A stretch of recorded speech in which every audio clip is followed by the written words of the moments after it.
اب میں نے اس کھانے کی سادگی کو بھی دیکھا، لگے جو مزدور شاہ ایسا، نہ دھن نہ دولت سربراہ ایسا، فلک نشی کا زمین پہ گھر ہے، میرا پیغمبر عظیم گھر ہے۔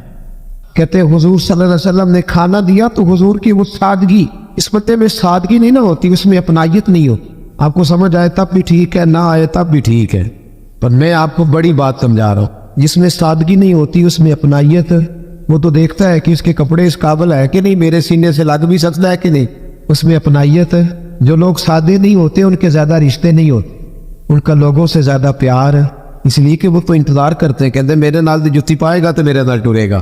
جو سادے ہوتے نا، سادے جو لوگ غریب پرور ہوتے، ان کے رشتے بڑے پیار، بڑا محبتیں، بڑی زمانہ ان سے بڑا وابستہ ہو جاتا ہے، اس لیے کہ وہ لوگوں کے قریب آ جاتا ہے، وہ نیچے اتر کر لوگوں سے ملتے گنتے، وہ یہ نہیں دیکھتے میرا قد کتنا بڑا ہے، وہ یہ دیکھتے ہیں یار سامنے والے کا پیار مجھ سے کتنا۔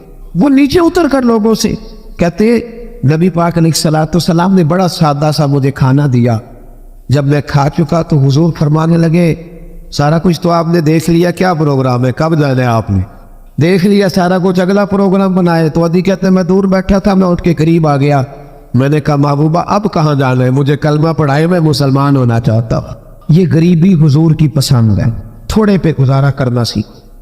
حضور فرمانے لگے ادی مقام ہرا تھے کہ میں رسول کریم کا کلمہ پڑھ کے مسلمان ہو گیا، اب زیادہ دور نہیں گزرا، ادی رویا کرتے تھے۔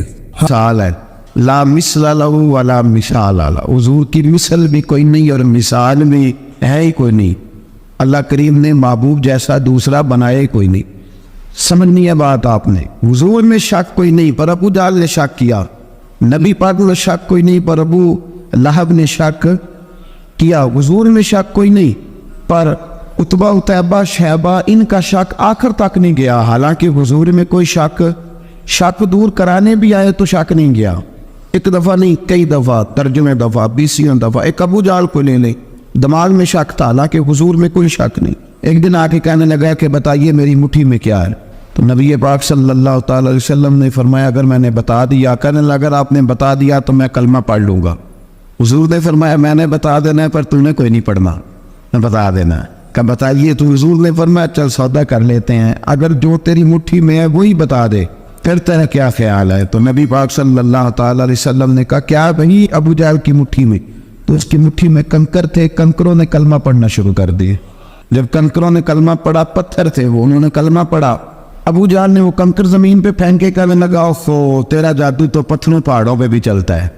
اب جملہ کہنے لگا ہوں سمجھ لینا، ابو جہل گوشت کا آدمی تھا، کنکر پتھر تھے، پتھر کلمہ پڑھ گئے، گوشت کا آدمی تھا پر کلمہ کیونکہ یہاں کیا تھا شک، اس نے آگے نہیں بڑھنے، گوشت کا شخص ہو کے پتھروں سے آگے نکل نبی پاک صلی اللہ علیہ وسلم کی خدمت میں آیا، بلکہ وہ جو یہودی والی روایت ہے اس کے پس منظر میں بھی بعض محدثین نے لکھا ہے، اس کو بھی اسی نے بھیجا، کہنے لگا جاؤ نبی پاک سے جا کے کہو اگر وہ درخت آپ کا کلمہ پڑھے تو میں بھی پڑھ لوں گا۔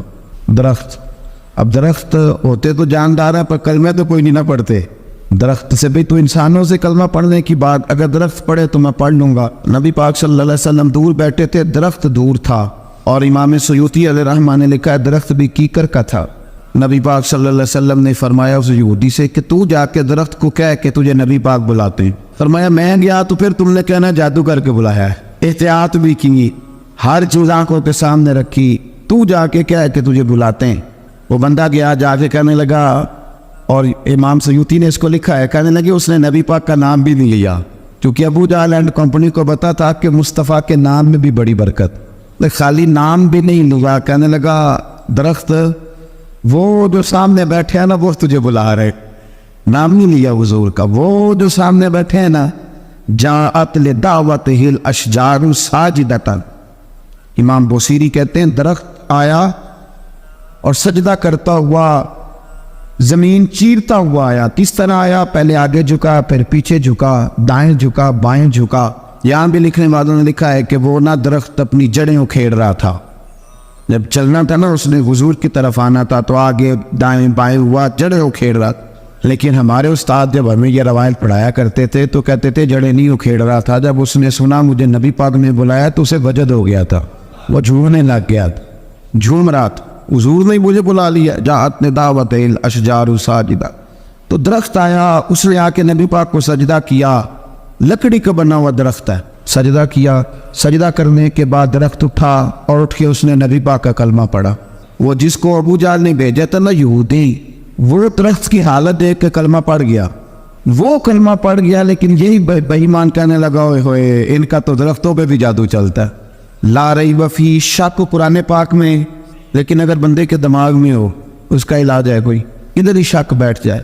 کوئی سادی مثال دیتا ہوں کہ سامنے دیوار صاف ہو لیکن گرد اگر آئینے پہ پڑی ہو، دیوار صاف کرنی چاہیے کہ اینک کا شیشہ صاف کرنا چاہیے؟ ساری زندگی لوگ دیوار صاف کرتے گزار دے، ساری زندگی تراش خراش کرتے گزار، اپنی مرضی کی پینٹنگ کرتے گزار دیتے ہیں، پر اپنی آنکھ کی پتلی صاف نہیں کرتے، آنکھ کی پتلی صاف نہیں کرتے۔ کسی نے حضرت رومی سے کہا تھا حضور دنیا میں کوئی اچھا ملتا نہیں، فرمانے لگے تھوڑا رونا شروع کر تاکہ تیری پتلیاں وضو کر لیں، وضو کر لیں، وہ انہیں پتہ چل جائے کہ کتنے صاف ستھرے لوگ دنیا میں پائے جاتے۔ ابو جہل پھر آ گیا، کہنے لگا اگر آپ چاند کے 2 ٹکڑے کر دیں تو میں کلمہ پڑھنے کو تیار۔ اچھا یہاں بھی بڑی مزے کی بات ہے، اللہ نے پہلے کہہ دیا نبی پاک کو کہ ان الذین کفروا سواء علیہم انذرتہم ام لم تنذرہم لا یؤمنون۔ محبوب یہ جن کی قسمت میں کفر ہے نا، آپ انہیں ڈرائیں چاہے نہ ڈرائیں، یہ ایمان نہیں لائیں گے۔ کنکروں نے بھی کلمہ پڑھ لیا، درختوں نے بھی پڑھ لیا، سارا کچھ ہو گیا، اور اللہ نے بھی کہہ دیا کہ محبوب اس بے ایمان نے کلمہ نہیں پڑھنا، پر حضور نے فرمایا یہ پڑھے نہ پڑھے ہم نے میدان نہیں چھوڑنا، جتنی دفعہ آئے گا نا ہم اسے ضرور معجزہ دکھائیں، جتنی دفعہ آئے گا ہم کیوں میدان چھوڑ۔ آگے کہنے لگا جی اگر چاند کے 2 ٹکڑے کر دے تو اقتربت الساعۃ وانشق القمر، تو نبی پاک صلی اللہ علیہ وسلم نے انگلی کا اشارہ کیا، چاند 2 حصوں میں بٹا، کوہ صفا ایک پہاڑی تھی مکے میں، آدھا ٹکڑا پہاڑی کی اس جانب ہوا، آدھا اس جانب، یعنی وضاحت کی اللہ کریم نے کہ ایسے نہ ہو کہ یہ کہہ جی وہ تو ایسے بالکل شک ہوا تو مل گیا، پتہ نہیں میری آنکھوں پہ جادو ہو گیا، ملا ہے کہ نہیں ملا۔ جب ٹوٹا تو حدیث پاک میں آتا ہے کہ آدھا چاند کوہ صفا کی ادھر گیا اور آدھا تو پہاڑی تھی، چاند نیچے آیا، پہاڑی کے گرد گھوما، آگے جا کے ملا، یعنی وقفہ دیا گیا باقاعدہ دیکھنے کا، سمجھنے۔ پوری دنیا میں جتنے لوگ اس وقت چاند دیکھ رہے تھے، ہندوستان تک روایتوں میں ملتا ہے کہ لوگوں نے گواہی دی کہ ہم نے چاند ٹوٹتے دیکھا ہے۔ زمانہ مان گیا، لوگوں کی چیخیں نکل گئیں، لوگ قدموں میں گر گئے، پر وہ جس کے دماغ میں شک تھا نا وہ نہیں مانا، شجر و حجر پہچان گئے، پر انسان کی نظروں میں شک ہی رہا۔ دنیا میں سب سے مجبور، کمزور، بزدل، کم فہم بندہ وہ ہے جس کے دماغ میں شک ہے، سب سے کم فہم، اس کی فراست روحانیہ زیرو ہے، وہ ایک ناکام شخص ہے، اس کو کسی پہ بھی شک پڑ جائے، کسی پہ بھی۔ ہم نے دیکھا ہے جو عورت اپنے مرد پہ شک کرنے لگ جاتی ہے اس گھر کا کوئی علاج ہی نہیں ہوتا، جو شکوہ کرتی ہے روٹی کا، پیسوں کا، وہ کسی دور میں مسئلہ اس کا حل ہو جاتا ہے، جو نافرمان ہوتی ہے اس کا بھی مسئلہ کسی نہ کسی زمانے میں حل ہو ہی جاتا ہے۔ یہ جس کو شک پڑ جاتا ہے نا، شک، اس کا مسئلہ قیامت کی صبح تک حل نہیں ہوتا۔ اگر مرد کو شک پڑ جائے اس کا مسئلہ بھی کبھی زندگی میں دوبارہ حل، یاد رکھیں۔ یہ جو شکوک و شبہات ہے نا، قرآن پورا شکوک و شبہات کا ازالہ کرتا ہے، کافر کے سوال کا جواب دیتا ہے، منافق کے سوال کا جواب دیتا ہے، قرآن مجید ہر ایک کی تسلی کراتا ہے، لیکن شروع میں بتا دیا کہ لا ریب فی، شک والی گنجائش اس میں۔ لوگ آج تک شک کر رہے ہیں کہ اللہ کا کلام ہے کہ نہیں، آج تک لوگ کہہ رہے ہیں۔ تو میرے بھائی، شکوک والی زندگی کمزور ہوتی ہے، شکوک والی، عقل مند لوگوں کی زندگی کمزور زندگی ہے۔ صحابہ کرام عمل والے لوگ تھے، وہ بحثوں میں الجھے رہتے تو عمل نہ کر پاتے۔ ہمارے یہاں نا بحث ہوتی ہے جس مسئلے کا کوئی تعلق ہی نہیں، الجھنوں سے نکل آئے، عمل کا رستہ، بحث جو ہوتی ہے یہ عمل کا رستہ روکتی ہے۔ عقل مند نہ بنے، فرما بردار بنے۔ میرے بھائی، شکوک و شبہات والی جو لائف ہے، لیکن نا انبیاء کرام علیہ السلام کے بارے میں شکوک و شبہات ہیں، اولیاء عظام کے بارے میں۔ اب ایک نیا شک پیدا ہو گیا ہے کہ فیض ملتا ہے کہ نہیں ملتا۔ ہم نے فلانے ولی کو دیکھا نہیں، ساری زندگی اس کا نام لیا، فیض ملے گا کہ نہیں؟ غوث پاک کو دیکھا نہیں، ساری زندگی قادری کہلایا، فیض ملے گا کہ نہیں؟ خواجہ اجمیر کو دیکھا نہیں، چشتی کہلائے، فیض ملا کہ نہیں؟ صابر پیا کو دیکھا نہیں، صابری کہلائے، فیض ملا کہ نہیں؟ او خدا کے بندے، فیض وہ چیز ہے جو نظر نہیں آتی پر محسوس سب سے زیادہ ہوتی ہے۔ ملے تو حضرت اویس کرنے بھی نہیں تھے نبی پاک سے، وہ بھی نہیں ملے تھے، ملاقات تو ان کی بھی نہیں ہوئی تھی. کیا کہہ دی؟ ملاقات نہیں ہوئی، لیکن فیوز و برکات کا یہ عالم ہے کہ میرے محبوب نے فرمایا وہ دعا کرے گا تو اللہ میری امت کی بخشش فرمائے گا. تو آپ ہمارے صوفیاء میں ایک سلسلہ اویسیہ ہے، سلسلہ اویسیہ میں اکثر ملاقات نہیں ہوتی، اکثر نہیں ملاقات ہوتی بغیر دیکھیں نا، آپ جب کسی کا نام جپتے ہیں، جب کسی کا نام لیتے ہیں، جب اسی کا ذکر کرتے ہیں، جب اسی کے تذکرے میں رہتے ہیں، تو اللہ تبارک و تعالیٰ کے یہ جو کامل لوگ ہوتے ہیں یہ متوجہ ہو جاتے ہیں، ان کی توجہ ہوتی ہے. اور خود سرکار نے فرمایا دو آپس میں محبت کرنے والے، ایک مشرق میں ایک مغرب میں، قیامت کے دن اللہ دونوں کو جنت میں اکٹھا فرما دے گا. یہ کیا بات ہوئی کہ ہر بات میں شک کرنا کہ جی وہ فلانے سے ملاقات ہی نہیں ہوئی؟ تو کس طرح بھائی، ملاقات ایک الگ چیز کا نام ہے، ملاقات ایک الگ شے کا نام ہے، اور فیوز و برکات ہے کہ اللہ سے ملاقات ہوئی ہے. رزق دیتا ہے کہ نہیں؟ زندگی دیتا ہے. تو اس لیے ہر چیز کو ٹھیک ہے، وہ جو جگہ جس جگہ پہ جو بات ہے اس کو وہاں رہنا چاہیے، لیکن یہ شکوک ہیں، ان سے باہر نکلیں، ان سے باہر آئیں. اور یا اللہ کا جو فیضان ہے، ان کی جو محبت ہے، ان کے جو طریقہ، حضرت سلیمان بن بشار رحمۃ اللہ علیہ بزرگ گزرے ہیں، وہ کہتے ہیں میرے پاس، میں بڑا خوبصورت تھا جوانی میں، دین کی تھوڑی سی خدمت کرتا تھا، تو ایک عورت آ گئی. اس عورت نے میرے ساتھ کچھ مجھ سے مانگا، مطالبہ کیا، تو میں نے کہا کوئی بھکارن ہے. میں نے جب اس نے نقاب اوڑھا ہوا تھا، جب میں نے اس کی طرف پیسے دینے کے لیے، خیرات دینے کے لیے کوئی چیز بڑھائی، تو اس نے چہرے سے کپڑا ہٹایا. میں نے نظر جھکا لی، کہنے لگی سلیمان میرا رنگ روپ تو دیکھ، میں کتنی خوبصورت ہوں، میں تیری محبت میں گرفتار ہو گئی، خدا را میں اپنے آپ کو تیرے حوالے کرتی ہوں. آپ فرماتے ہیں جب اس کے نیت اور ارادے میں اور لفظوں میں نے فطور دیکھا تو میں استغفر اللہ پڑھتا وہاں سے بھاگ گیا. اتنا دوڑا کہ میں بصرہ سے باہر نکل گیا، شہر سے ہی باہر آ. عورت سے دوڑ رہا ہے، مرد، نوجوان، خوبصورت. فرماتے عشاء کی اذانیں ہو رہی تھی، نماز پڑھ کے میں مسجد میں سو گیا تو مجھے حضرت یوسف علیہ السلام کا دیدار ہو. جناب یوسف کہتے میں حضور کا غلام اور غلاموں کا غلام اور صدیوں بعد کا غلام.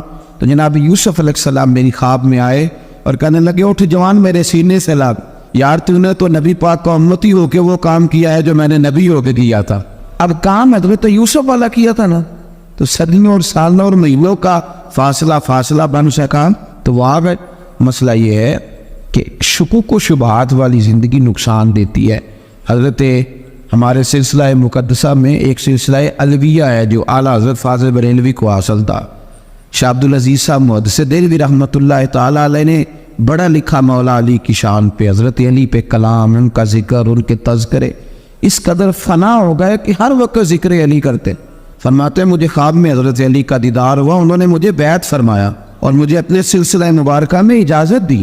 تو شاہ صاحب رحمۃ اللہ علیہ فرمایا کرتے تھے کہ میں نے وہ بہت کم لوگ ہیں جن کو پھر ان میں بیعت فرمایا جاتا ہے، تھوڑے چند لوگ، اور ان کو سلسلہ مبارکہ میں اس میں چند لوگ ہیں. اعلیٰ حضرت کے بعد شاہ رسول ہے، شاہ رسول کے بعد شاہ عبدالعزیز محدث دہلوی اور ڈائریکٹ مولا علی شیر خدا سے بیعت. تو مطلب یہ ہے کہ کام شکوک و شبہات سے نکلیں.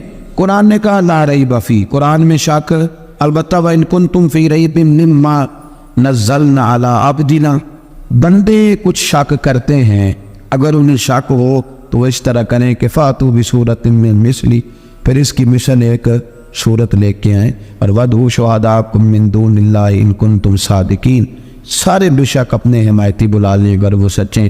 شک والی دنیا سے باہر نکل آئیں، حقیقت والی دنیا کو قبول کریں.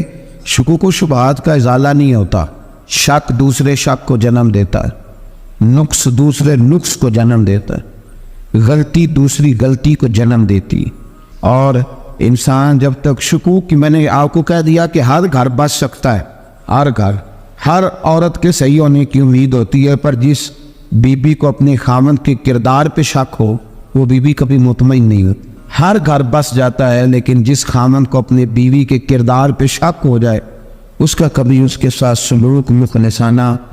شکوک والی زندگی بیماروں کی زندگی ہے، شکوک والی زندگی بیماروں کی زندگی، کمزوروں کی زندگی، بزدلوں کی زندگی. اس لیے حقیقت والی چیز جب تک آپ کے پاس کوئی چیز کلیئر ہو کے نہیں آتی. شریعت اسلامیہ نے بہتان کی سزا رکھی 80 کوڑے. پتہ ہے آپ کو؟ جس نے ایسے ہی بہتان لگا دیا، دلیل ہی کوئی نہیں، ایسے ہی کہہ دیا کہ جی وہ مجھے شک ہے، جی انہوں نے ایسے کیا، فرمایا اسے کوڑے مارو. شک کی بنیاد پر بہتان ترازی کرتا ہے، کوڑے کی سزا رکھی 80 کوڑے مارو اس ظالم. یہ شک کر رہا ہے اس کو جب اس کے اوپر دلیل ہی کوئی نہیں. یہاں بڑے بندے ہیں بات کر دیتے ہیں کہتے ہیں وہ ایسا ہوا ہوگا, میں نے ایسا دیکھا تھا, ہوگا, کیا تھا, ممکن ہے. تو یہ شکوک ہے. اس شکوک یہ سامنے والے کا کچھ بھی نہیں بگڑتا, اس بیچارے کا کیا بگڑنا ہے. یاد رکھیں بڑی خوبصورت بات یہاں حضرت عبداللہ ابن مسعود کی. آپ فرمایا کرتے تھے جب کسی بندے پر بندے شک کرتے ہیں اور ناجائز شک کرتے ہیں, اللہ اس کی عزتوں میں اضافہ فرما دیتا ہے, اللہ اسے شانیں عطا کرتا ہے. اپنی زندگی کو بیماریوں سے نکالنے, یہ روحانی بیماری ہے شک, اس سے باہر آنے. یہ ظلم ہے. اولیاء پہ بھی شک, صوفیاء پہ بھی شک, علماء پہ بھی شک, ہر بندے پہ شک, کوئی صحیح نہیں, سارے غلط, میں اکیلا صحیح. اس شک سے باہر آ جائیں. یہ نفسیاتی مریض بنا دے گا, بے سکون کرے گا, بے قرار کرے گا.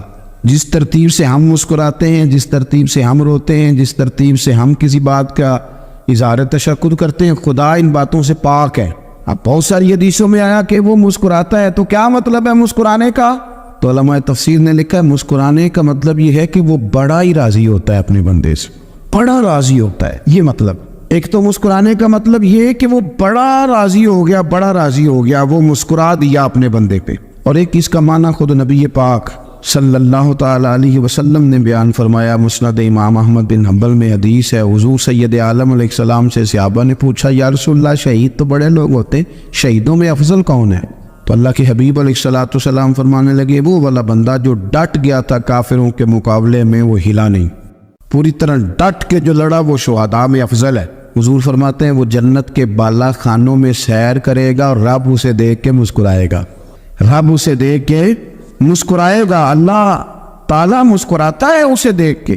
اور اگلے جملے میں حضور نے وضاحت کر دی, فرمایا جب رب دنیا میں کسی پر مسکراتا ہے نا, تو اس کا معنی یہ ہے کہ قیامت میں پھر اللہ اسے حساب کوئی نہیں لے گا.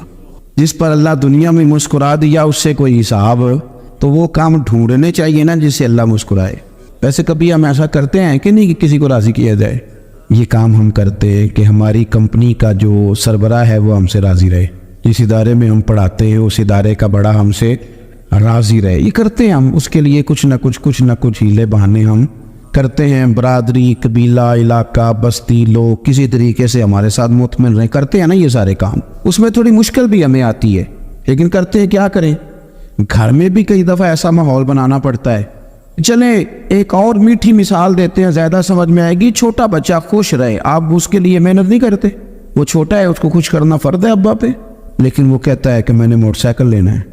چھوٹا ہے, چلا ہی نہیں پائے گا, تو ابا پھر اسے راضی کرتا ہے, کہتا ہے بیٹے چھوٹا سائیکل لے لے, چل میں تجھے اڑانے والا جہاز لے دیتا ہوں. مقصود کیا ہے کہ اس کو ناراض نہیں کرنا, یہ روئے نہ, اس کا دل نہ ٹوٹے. ہو یارو سنو نا میں کیا کہہ رہا ہوں.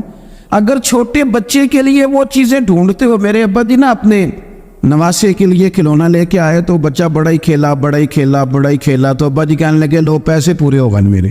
بچے کو پسند بڑا ہے نا, پیسے پورے کر چھڑے نے, دیکھو نا جی کتنا اس کو راضی ہوا ہے. تو انسان کیا کرتا ہے کہ کوشش کرتا ہے, چھوٹا بچہ بھی ناراض رہا ہو تو وہ چیزیں وہ ڈھونڈتا ہے کہ اس کو کیا پسند ہے, چاکلیٹ لے جاؤں, فلاں چیز لے جاؤں, آئس کریم لے جاؤں. تو ایک بچے کے لیے, گھر کے لیے, سربراہ کے لیے اتنی محنت کرتے ہو, تو وہ کام بھی ہمیں ڈھونڈ کے تلاش کرنے چاہیے نا جسے رب راضی ہوتا ہے, اللہ راضی ہوتا ہے. بتاؤ وہ کون کون سے کام ہیں؟ نبی کریم صلی اللہ تعالی علیہ وسلم نے ارشاد فرمایا 3 لوگ ہیں جنہیں دیکھ کے رب مسکراتا ہے. یا رسول اللہ صلی اللہ علیہ وسلم وہ کون کون سے؟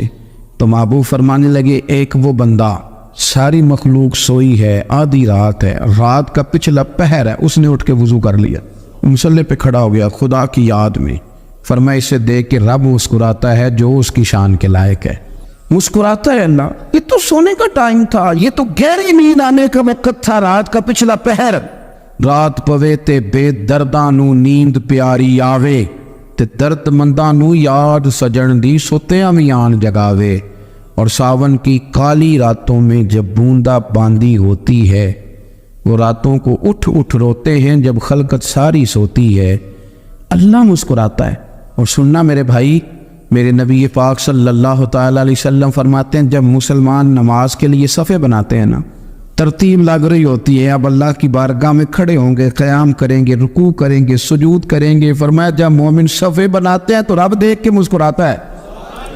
کمال ہے بے عروج بندگی کا, جب بندے کو دیکھ کے رب مسکرائے. خدا بندے سے خود پوچھے بتا تیری رضا کیا ہے، مسکراتا ہے. اور میرے نبی پاک علیہ السلام فرماتے ہیں جب مجاہد جہاد کے لیے صفیں سیدھی کرتے ہیں، آج تو یہ رب کے نام پہ مرنے ہی آ گئے، یہ صفوں میں کھڑے ہوں گے، ترتیب سے لڑیں گے، ترتیب سے گلا کاٹیں گے کافروں کا یا شہادت لیں گے. فرمایا جب جہاد کے لوگ صفیں بناتے ہیں تو رب انہیں دیکھ کے مسکراتا ہے. کتنے نصیبوں والا وہ بندہ ہے جسے دیکھ کے مسکرا دیا. او یار کبھی تیرا بیٹا تیرے سامنے مسکرائے نا چھوٹا تو تیرا دل باغ باغ ہو جاتا ہے. تیری ماں بیمار کسی ایک دن صحیح طرح ہنس پڑے تو طبیعت خوش ہو جاتی. مجھے بتاؤ نا جس کا رب بھی اسے دیکھ کے ہنس پڑے، جو اس کی شان کے لائق ہے، کیا اس بندے کے نصیبے ہیں، کیا اس کے مقدر ہے. آپ اس مقام پر اپنے آپ کو لائیں. اب دیکھیں نا یہ حدیث ہم نے سن لی، اب ہم نے نا اس طرح صفحے نہیں بنانے جس طرح ساری دنیا، اب ذرا صفحے بھی شوق سے بنائیں گے. آپ ذرا تھوڑا سا شوق پیدا کریں گے، بھئی یہ تو میں وہ کام کرنے لگا ہوں جسے دیکھ کے رب مسکراتا ہے. نبی پاک صلی اللہ علیہ وسلم نے فرمایا جب کوئی بندہ توبہ کرتا ہے نا، ہم توبہ کا رٹا لگاتے ہیں، یا اللہ میری توبہ یا اللہ. اور توبہ کا تو مطلب یہ ہے کہ پچھلے گناہوں سے پکی توبہ، آج کے بعد یہ غلطی نہ کرنے کا پکا وعدہ. تو نے ساری شب برات رو کے گزاری ہے، بتا سویرے جھوٹ جوڑنے کا ارادہ ہے تیرا، آج کے بعد رشوت تو نہیں نہ لے گا، ملاوٹ تو نہیں نہ کرے گا، یہ توبہ ہے. اور اگر سارے کام اسی طرح کرنے تو پھر یہ توبہ کا رٹا ہے، جتنا مرضی لگاؤ. حضرت علی بن ربیعہ رضی اللہ تعالیٰ عنہ فرماتے ہیں میں مولا علی کے ساتھ تھا، مقام حرہ کی طرف جا رہے تھے، حضرت علی نے ہاتھ اٹھا کے دعا مانگی ہماری تعلیم کے لیے، ورنہ حضرت علی ہم صحابہ کو محفوظ عن الخطا تو مانتے ہیں نا. ہاتھ اٹھا کے کہا اے اللہ ہمارے گناہ بخش دے، تیرے علاوہ کوئی معاف کرنے والا نہیں. اور پھر حضرت علی آسمان کی طرف دیکھا اور دیکھ کے نا حضرت علی بن ربیعہ کو تو مسکرائے. حضرت علی بن ربیعہ کہنے لگے حضور مسکرائے کیوں؟ وہ فرمانے لگے ایک دن میں حضور کے ساتھ اسی طرح آیا تھا، اسی طرح حضور نے دعا فرمائی تھی ہماری تعلیم کے لیے، اور پھر حضور مجھے دیکھ کے مسکرائے تھے اور فرمایا جب کوئی بندہ رب کی بارگاہ میں اس طرح استغفار کرتا ہے تو رب مسکراتا ہے، اور مسکرا کے فرماتا دیکھ لو میرے بندوں کو پتا ہے کہ میرے علاوہ معاف کرنے والا کوئی نہیں، انہیں پتا ہے تم اس کی بارگاہ میں رجوع تو لاؤ، آیا تو صحیح تو آنسو لے کر. اقبال کہتے ہیں کہ موتی سمجھ کے شان کریمی نے چن لیا، قطرے دو گرے میرے ار کے انفعال کے، دو میں نے آنسو بہائے تھے تو اس کے کرم نے تو موتی سمجھ کے چن لیے. سنو نا حضور اس استغفار کو اللہ کو یار رات کو توبہ کر کے سونا چاہیے. ہمیں کچھ غلطیاں ہم کرنا نہیں چاہتے پر ہم سے ہو جاتی ہیں، کچھ دل ہم توڑنا نہیں چاہتے پر وہ ٹوٹ جاتے ہیں، ہماری مجبوری ہوتی ہے ٹوٹ جاتا. رات کو اس کی بارگاہ میں ہاتھ باندھ کے کشکول طلب دراز کر کے خوب استغفار پڑھنا چاہیے کہ مالک بندے ہیں نا کیا کریں، نفس کا ساتھ ہے، دنیا کا ساتھ ہے، خواہشات نفسانیہ، مالک معاف کر دے. درد سے توبہ، رسم نہ ہو، کہانی نہ ہو، لفظ نہ ہو، جملے نہ ہو. اور جناب ایسے لوگوں کے بیچ بڑے ہاتھ باندھ کے اور بڑا کوئی ضرورت نہیں، آپ اکیلے اپنی چارپائی پہ بستر کے اندر منہ دے کے بھی درد سے کہے گا نا معاف کر دے تو وہ تو مہربانی بڑا ہے. میرے نبی پاک صلی اللہ علیہ وسلم مثال دیتے فرمایا ایک آدمی صحرا میں جا رہا، صحابہ سے حضور خطاب کر رہے ہیں. فرمایا ایک آدمی صحرا میں جا رہا تھا، اس نے اپنی اونٹنی پہ کھانا پانی پیسے ہر چیز رکھی ہوئی تھی. صحرا تھا بہت بڑا، درمیان صحرا کے گیا تو تھوڑا سا سستانے کے لیے آرام کرنے کے لیے اونٹنی سے نیچے اترا. اب اس نے اونٹنی کی لگام، اونٹنی کی نکیل اپنے سرہانے کے نیچے رکھی، ہاتھ کے ساتھ پکڑی اور سو گیا. تھوڑی ہی دیر کے بعد جب اس کی آنکھ کھلی تو دیکھا اونٹنی غائب ہے. صحرا میں وہ پیدل نہ آگے جا سکتا ہے، نہ پیچھے جا سکتا ہے، نہ دائیں نہ بائیں، کھانے کو روٹی نہیں، پینے کو پانی کا قطرہ نہیں، تھوڑا ادھر بھاگا ادھر بھاگا، تھک گیا.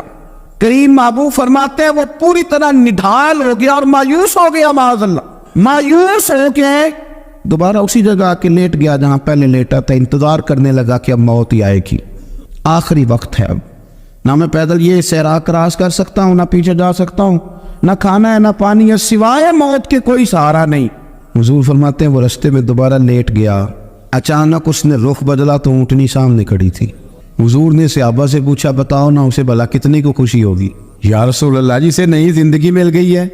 آپ دیکھیں نا سارے ڈاکٹروں نے کہہ دیا کہ اس کے تو گردے معدہ جگر ہر چیز ختم ہے، گھر لے جاؤ خدمت کرو، ہر طرف پریشانی ہے. وہ بندہ بھی سمجھ گیا ہے کہ آخری وقت آ گیا، کل جاؤں پرسوں جاؤں، تیاری ہو گئی، سب لوگ آ گئے، باہر والے بھی آ گئے، یہ ماحول ایک عجیب رنگ اختیار کر گیا. اچانک ایک ڈاکٹر نے آ کے کہا نہیں نہیں غلطی لگ گئی تھی, مجھے بتائیے انداز کیا ہوتا ہے؟ بغیر دوائی کے بندہ اٹھ کے کھڑا نہیں ہو جاتا. میں تو بچ گیا. نبی پاک صلی اللہ علیہ وسلم فرمانے لگے اس کی اونٹنی مل گئی, بتاؤ بھلا اسے کتنی خوشی ہوگی. یا رسول اللہ وہ تو دوبارہ دنیا میں آ گیا.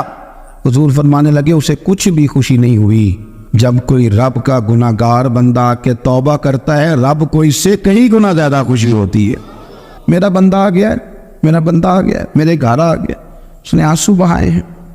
اس نے کہا اللہ میں تیرا ہی رزق کھاتا ہوں, تیری ہی زمین پہ رہتا ہوں, تیرے نام سے میری سانسیں چلتی ہیں. وہ آ گیا. فرمایا اس اونٹنی والے سے زیادہ رب کو خوشی ہوتی ہے جب گناہگار آ کے توبہ کرتے. گناہگاروں کے آنسو اس کی بارگاہ میں بڑے مقبول ہیں, لیکن ہم رسم ادا کرتے ہیں, توبہ نہیں کرتے. ہم اپنے آپ کے ساتھ دھوکہ کرتے ہیں, جھوٹ بولتے ہیں. ہم بندہ کوئی ناراض ہو جائے تو ہمیں کو نہیں نیند آتی, اس کے گھر چلے جاتے ہیں. ہم اپنے سارے رشتے کو, تعلقات کو مینٹین کر کے رکھنے کے عادی ہیں. ہمیں پتہ ہے کہ وہاں میں نہیں جا سکا تو بیٹا بھیجتا ہوں, فلاں شادی پہ میں نہیں جا سکا تو بھتیجا بھیجتا ہوں, بھائی بھیجتا ہوں. ہر تعلق کا ہم نے خیال رکھا کوئی روٹھ نہ جائے. لیکن کمال ہے نا, یہ نہیں سوچا کہ اگر رب روٹھ گیا تو جب وہ روٹھ جائے نا تو سارے رشتے بھی بندے کے پاس موجود ہوں تو کوئی کرامت نہیں ہوتی. پھر کروڑوں روپیہ جیب میں ہوں تو ڈاکٹروں کی دوائیاں اثر نہیں کرتی. وہ روٹھ جائے تو پھر انسان اس طرح سے پھسلتا ہے کہ بڑے بڑے اس کے پاس دروازے ہوتے ہیں پر کسی جگہ اس کا ہاتھ نہیں لگتا. خدا را خیال کریں, دنیا روٹتی ہے تو روٹھ جائے, رب رسول ناراض نہ ہونے پائیں, اس کا خیال کریں. حضور فرماتے وہ مسکراتا ہے, اسے خوشی ہوتی ہے جب کوئی اس کا بندہ اس کی طرف رجوع کرتا ہے. میرے عزیزو, رسول پاک صلی اللہ تعالی علیہ وسلم نے ان لوگوں کے تذکرے کیے جنہیں دیکھ کے رب مسکراتا ہے. ہم نہ گناہگاروں پر بھی فتویٰ دینے میں جلدی کرتے اور نیکی پر بشارت دینے میں بھی جلدی کرتے ہیں, حالانکہ یہ ہماری ذمہ داری نہیں. پتہ نہیں اللہ تعالیٰ کس کو کب توفیق توبہ دے کے اپنے قریب کر لے, لیکن بڑی جلدی ہے, بڑی جلدی فتویٰ دینے میں. اور یہ فتویٰ صرف مفتیوں کا نہیں رہ گیا, یہ میری طرح کے آپ کی طرح کے ڈھیروں لوگ ہیں جنہوں نے جیب میں فتوے ڈالے ہوئے. بھئی آپ نے کیوں ذمہ داری لے لی ہے جنت میں داخل کرنے کی اور نکالنے کی؟ یہ تو میرے رب کریم کا کرم ہے, وہ جس کو چاہے جب چاہے جتنا چاہے عطا کرے. لیکن کچھ لوگ نا بڑے پکے ہو گئے ہیں کہ شاید جو میں سوچ رہا ہوں وہی درست ہے. کبھی کبھی کچھ چیزیں عجیب بھی ہوتی ہیں, لہذا خدا کی رحمت پر بھروسہ کر کے بات کرنی چاہیے, اپنی مرضی کے فتوے نہیں داغنے چاہیے. وہ دیکھو جی فلانا بندہ یوں کر رہا ہے, آپ کو پتہ ہی نہیں پوری بات کا, آپ کو علم ہی نہیں پوری بات کا. حضرت بہاءاللہ نقشبند بخاری رحمۃ اللہ علیہ فرماتے ہیں میں حج کرنے گیا تو وہاں میں نے ایک آدمی کو کروڑوں کا کاروبار کرتے دیکھا تو میرے دل میں خیال ہے یہاں بھی اللہ اللہ کرنی چاہیے تھی, دنیا داری کر رہا ہے. لیکن فرماتے ہیں حج سے فارغ ہوئے تو میں نے دیکھا وہی بندہ سارا کچھ رب کی بارگاہ میں خیرات کر رہا ہے, اور سینکڑوں غریب حاجی ہیں جن کو پورے خرچے دے رہا ہے. تو میں نے وہی اپنی سوچ سے توبہ کی کہ میں کہاں تھا. بڑی جلدی کھڑے نہ ہو جائیں. حضرت حسن بصری رحمۃ اللہ تعالیٰ علیہ ارشاد فرماتے ہیں کہ میں دریا کے کنارے گیا تو وہاں میں نے ایک شخص کو دیکھا, وہ اپنی ایک خاتون کی گود میں سر رکھ کے بیٹھا اور قریب ایک بوتل بھی پڑی ہے. میرے دل میں معاذ اللہ خیال آیا کہ دیکھو کس انداز میں ایک عورت کے ساتھ یہ ہے اور پاس بوتل بھی پڑی ہے, جانے شراب ہے. کہتے میں سوچ ہی رہا تھا کہ اچانک ایک کشتی آ رہی تھی دریا میں, وہ ہج کو لے کھائے, کشتی میں 4-5 لوگ تھے, وہ دریا میں ڈوبنے لگے. وہ آدمی تیزی سے اٹھا, دریا میں چھلانگ لگائی, پہلے ایک کو نکالا, پھر دوسرا نکالا, پھر تیسرا نکالا, ایک بندہ رہ گیا. کہنے لگا حضور مجھے تو آپ نے گناہگار سمجھا, میں تو بڑے غلط انداز میں یہاں بیٹھا ہوں, آپ نے جو سوچا چلیں گے چوتھا بندہ آپ نکال لائیں. کرے نا یہ کام, بڑے بھیلے بھالے بڑے اللہ والے, ریاض آپ کو بس ہم ہی جانتے ہیں, اتنی جلدی فتویٰ. حضرت حسن بصری فرماتے ہیں میں پشیمان ہوا, میں نے کہا مجھے تیرنا نہیں آتا, تو دیر نہ کر چوتھا ڈوب نہ جائے. کرتے اس نے چھلانگ لگائی, چوتھا بھی نکال لایا اور کہنے لگا حضرت آپ نے جلدی کی سوچنے میں, یہ بی بی میری ماں ہے اور یہ سرکے کی بوتل ہے. ہم ماں بیٹے کا یہ مشغلہ ہے کہ یہ وہ جگہ ہے جہاں آ کے لوگ مسافر اترتے ہیں, اور یہاں سے کسی کا گھر 100 میل ہے, کسی کا 200 میل ہے. ہم صبح سرکہ کھجوریں روٹیاں لے کے یہاں آتے ہیں, مسافروں کی نوکری کرتے, کوئی پریشان ہو تو مدد کرتے ہیں. حضرت خواجہ حسن بصری فرماتے ہیں میں نے معافی مانگی, ان سے بھی مانگی, رب سے بھی مانگی. انہوں نے مانگ لی نا بزرگ تھے, پر ہم کو نہیں تیار مانگنے کو. ہم ہر وقت بدگمانیاں, وہ فلانے جرم کرتا تھا, میں اسے اب کیسے نیک مان لوں. بھئی اب وہ نمازی ہے, خدا کے گھر آتا جاتا ہے, اب اللہ کی بارگاہ میں حاضر ہوتا ہے، جب رب نے معاف کر دیا تو بھی سوچ بدل جا۔ سنیں حضور کیا فرماتے ہیں۔ نبی پاک صاحب اللہ صلی اللہ تعالی علیہ وسلم فرماتے ہیں، مسند امام احمد بن حنبل دیکھیے، فرمایا رب اس وقت بڑا ہی مسکرائے گا جب قاتل بھی جنت میں جائے گا، مقتول بھی جنت میں جائے گا۔ یا رسول اللہ مقتول تو گیا، یہ قاتل کیسے چلا گیا؟ حضور فرماتے ہیں جائے گا، اور جائے گا اور رب مسکرائے گا جو اس کی شان کے لائق ہے۔ یا رسول اللہ کس طرح؟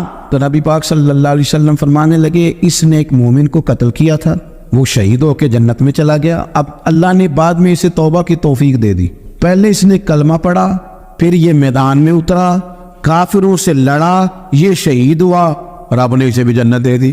قاتل بھی جنت میں، مقتول بھی جنت میں، اور بات اتنی انوکھی ہے کہ رب دیکھ کے مسکرا رہا ہے جو اس کی شان کے لائق ہے۔ ہم جلدی میں ہیں، ہم انتظار نہیں کر رہے کہ شاید توبہ کر جائے، ہم انتظار نہیں کر رہے، لیکن میرے عزیز اتنی جلدی نہ کرے۔ سوچوں کا صاف ہونا، ذہنوں کا پاک ہونا، اور لوگوں کے بارے میں گمان کا اچھا ہونا۔ آپ کسی نفسیات کے ڈاکٹر کے پاس چلے جائیں، اسے کہیں ٹینشن بڑی ہے، میں ان کے مضامین پڑھتا رہتا ہوں، وہ سب سے پہلا سبق آپ کو یہ پڑھائیں گے کہ اچھا سوچا کرے۔ اچھا سوچنے سے بندہ تندرست رہتا ہے۔ کس سے بندہ تندرست رہتا ہے؟ ہیں جی واقعی، یعنی اس والے پڑوسی کے بارے میں بھی اچھا سوچنا ہے، گھر میں اس والے کے بارے میں بھی، چھوٹے بھائی کے بارے میں بھی اچھا سوچنا ہے، اور بڑے کے بارے میں بھی اچھا ہی سوچنا ہے۔